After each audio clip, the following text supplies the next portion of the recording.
Hi friends, Mrs. McBride here again. We're talking about Newton's third and final law. Now Newton's third law says, for every action, there is an equal and opposite reaction.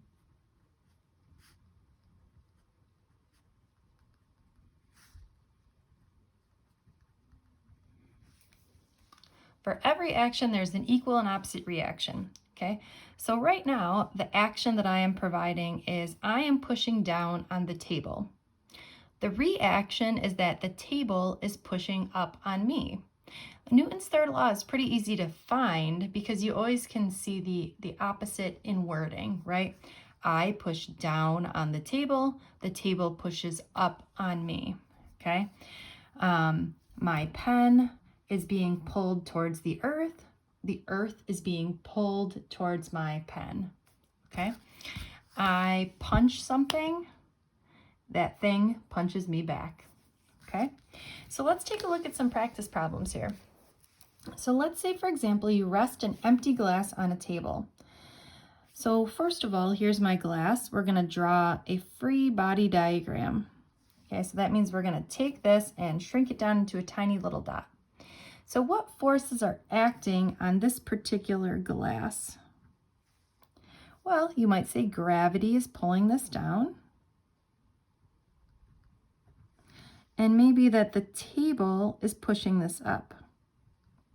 So for me, I see two forces acting on the table.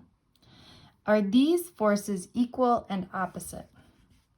Yes, they look equal. See how I've drawn their vectors equal and pointing in opposite directions.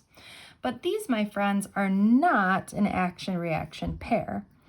Okay, so again, for every action, there is an equal and opposite reaction. Your fist bumps your hand bumps your fist. You pull out a weed, the weed pulls out you.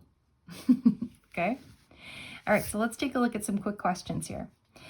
A tennis ball hits a tennis racket.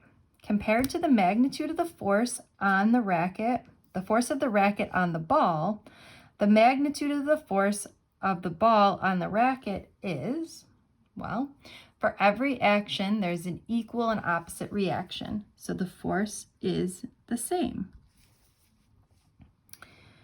A 10 Newton apple rests on a tabletop. Okay, so what is the force the tabletop exerts on the apple?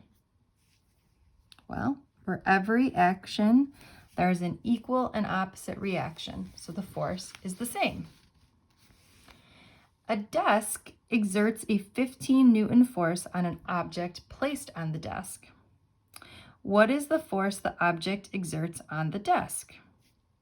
Well, 15 Newtons. For every action, there's an equal and opposite reaction.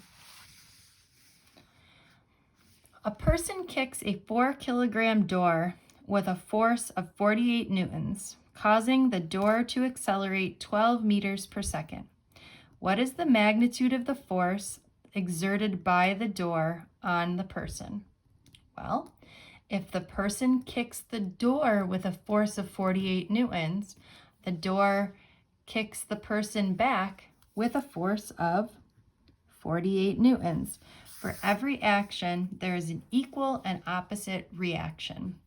What I'd like you to do next is take a look at this video of Newton's third law in space. It's pretty cool and it's pretty short. So enjoy.